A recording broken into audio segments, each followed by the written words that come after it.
Hello, everyone. Welcome back to A Common Touch of Fantasy. My name is Paul, and this is my reading wrap up and my wrap up for everything else in the last 2 weeks and what I am planning on doing in the next 2 weeks.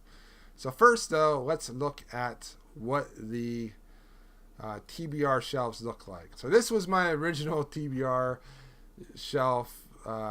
These are the books that I wanted to read this year that I'm pulling from my books. I probably won't do this, but I'm just doing it for fun anyways. So this is what it looked like at the beginning, and this is the first 2 weeks, and now the next 2 weeks. As you can see, only one book disappeared, and that was The Amber Spyglass by Phillip Pullman. So I finished his Dark Materials by Phillip Pullman, and I have mixed feelings about this series. I think that it just wasn't the series for me. It just didn't really vibe with me. Pullman's writing style isn't something that I really care for. It's very detached and cold, I thought. I wanted to connect more with the characters. Luckily, during the Subtle Knife and the Amber Spyglass, Lyra had Will, and their friendship was the highlight of the whole series for me. But there just wasn't enough humor, there wasn't enough fun in these books for me to really enjoy them. The world building was fascinating, but towards the end of the Amber Spyglass, it got a little murky, and everything didn't come together and wrap up in the way that I wanted it to. I felt that the side characters having point of views was a huge mistake in this series. I was okay with a Will and a Lyra point of view, but the point of view of Mary in the Amber Spyglass just did not work for me whatsoever. I was always disappointed when the point of view would change, and you don't want that with your books.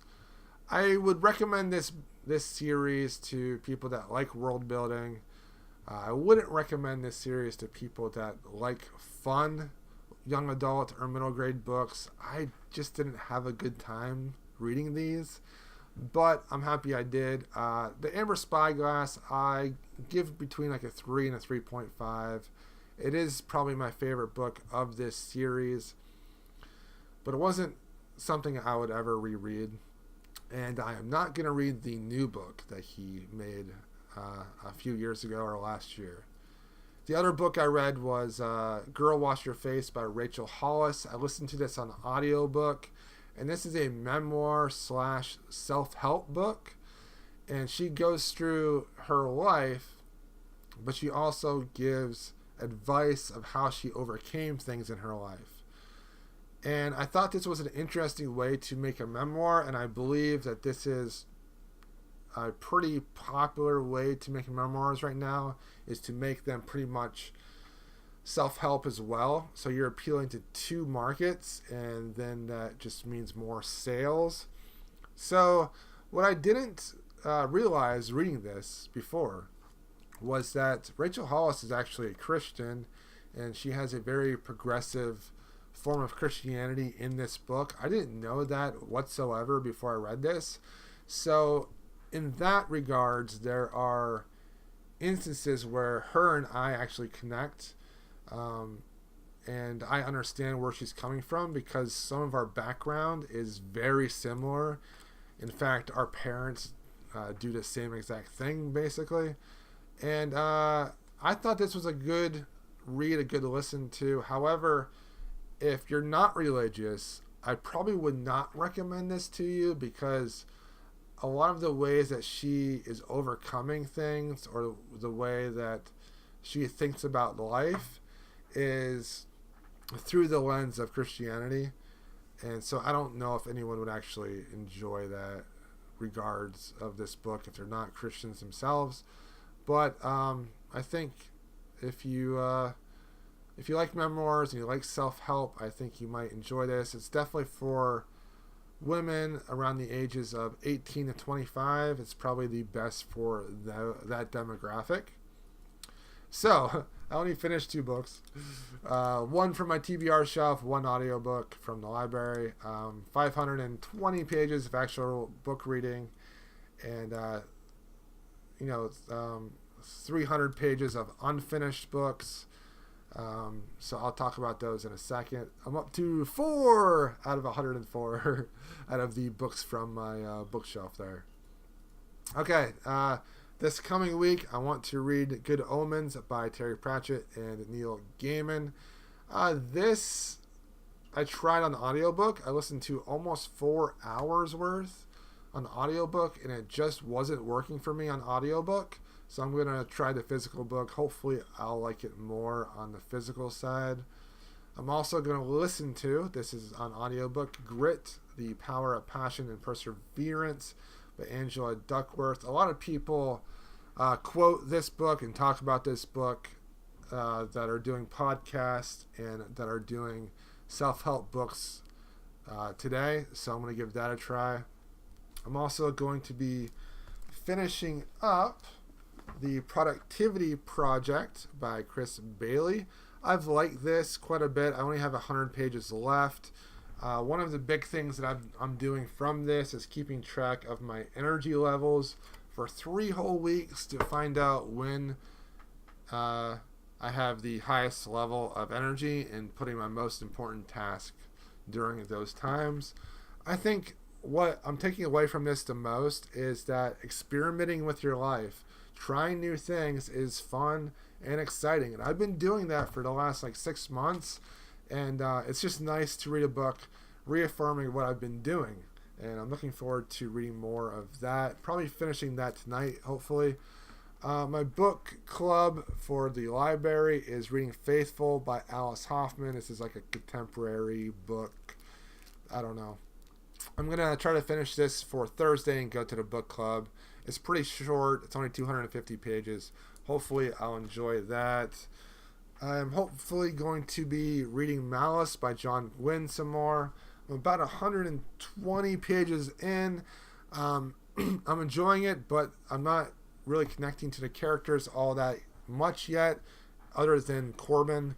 I hope that me focusing on that one book will just work, because previously in the last 2 weeks I was focusing on more than one book at a time. I was reading 3 books at a time, trying to read a certain amount from each book every day, and it really just wasn't working. So I'm going to go back to actually focusing on one book at a time, and hopefully that'll help me with my focus, because my focus has not been that great, guys. So in the next 2 weeks, I want to read 1,600 pages of actual books and about 9 hours of audio. So let's talk about what I did spend my time on during the last 2 weeks. Oh yeah, let's get down to the nitty-gritty. All right, the last 2 weeks, this is what I did. This is my leisure time. This is what I spent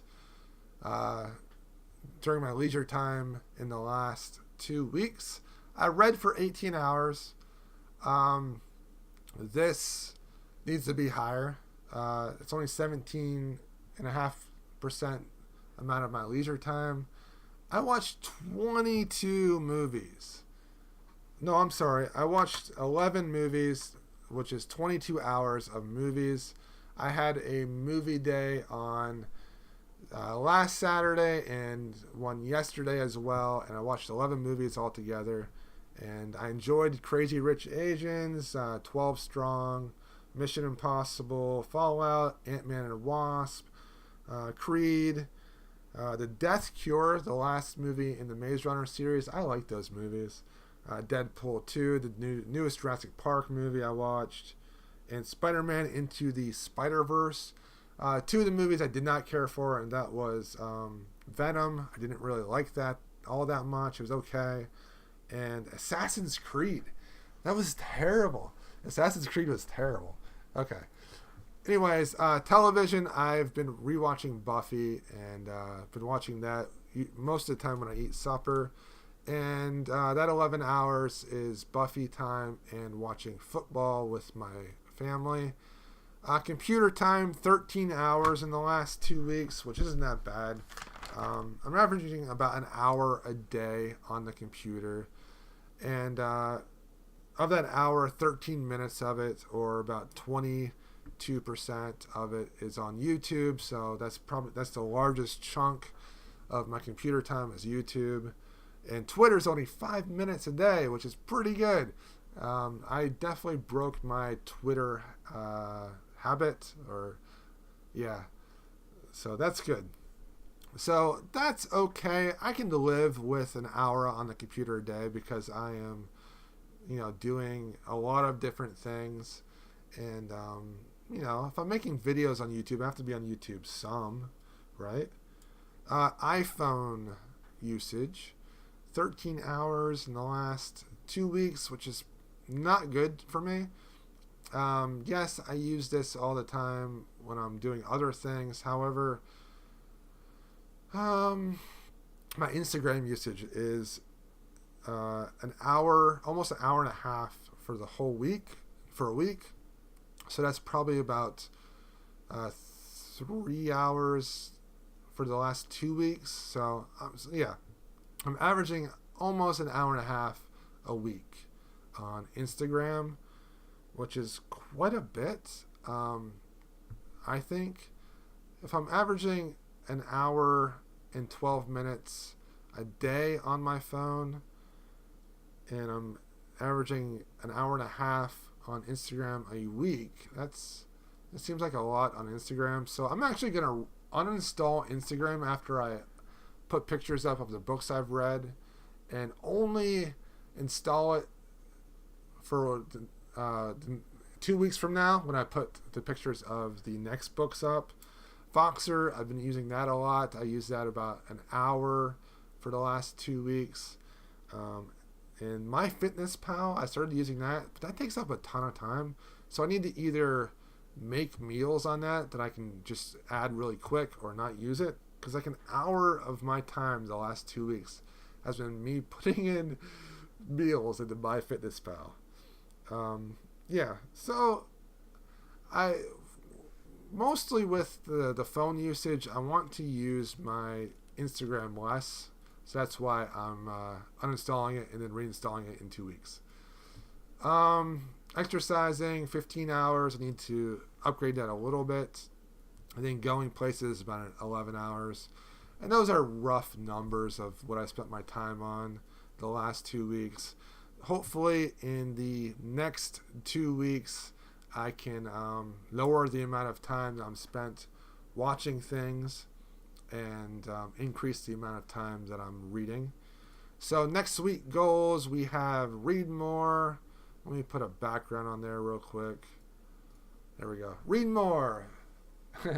Screenless Saturdays. So the next 2 Saturdays, I'm going to go screenless. No phone, no computer, no television, and see how that goes. No Instagram. I'm going to reinstall it on the 10th. Treadmill more on the non-gym days. So the days that I don't go to the gym, I'm going to use a treadmill. Cut 200 more calories out of my diet. So I'm averaging about 3,000 calories a day, which is a little high. I'm not really losing the weight as fast as I would like. And so I'm going to probably cut that down to about 2,800 a day. And that would be better. The next 2 weeks, I want to dress better. Not that I dressed badly the last 2 weeks, but I was finding myself not wearing certain outfits because they were too nice. But I don't know. I need to dress better. Use notes more. Just jot things down and keep track of things a little bit better. And those are the goals I have for the next couple weeks. The books that I want to read in the next couple weeks. And what I read and what I did in the last 2 weeks. So hopefully I'm looking forward to an amazing next 2 weeks and to really work on the things that I want to work on and to get better at the things I want to get better with. But I have to say, the last 2 weeks, other than not reading as much as I usually do, they have been pretty good. I did one thing that I was terrified to do, which I might talk about in a later video. I caught up with some movies. I listened to some great podcasts. I listened to a lot of podcasts. So during the times when I was doing other things like exercising or traveling or just doing something where I could be doing something else, I listened to about 19 to 20 hours worth of podcasts, and most of them were like the Minimalist podcast or the Matt Diavella, the Ground Up Show podcast. I got caught up with the Coode Street podcast, the science fiction podcast, and also I watched more of the Functional Nerd, or I listened to more of the Functional Nerds. And so, yeah, I enjoyed my podcast while I took a break from audiobooks. So hopefully I'll listen to Grit, listen to more podcasts, and still have a good time. Yep. So things are going well in my life, and I hope things will go even better. Let me know how you guys are all doing, what you think I should be reading, what recommendations you have for me, or just, throw a message in the below talking about whatever. Let me know. I'll talk to you guys later. Thanks for watching. Thanks for being involved. Visit commonTouchOfFantasy.com and visit my Twitter at PaulCTOF and my Instagram at PaulsBooks, and even add me on Goodreads if you want. Thanks for watching, everyone. I'll talk to you all later.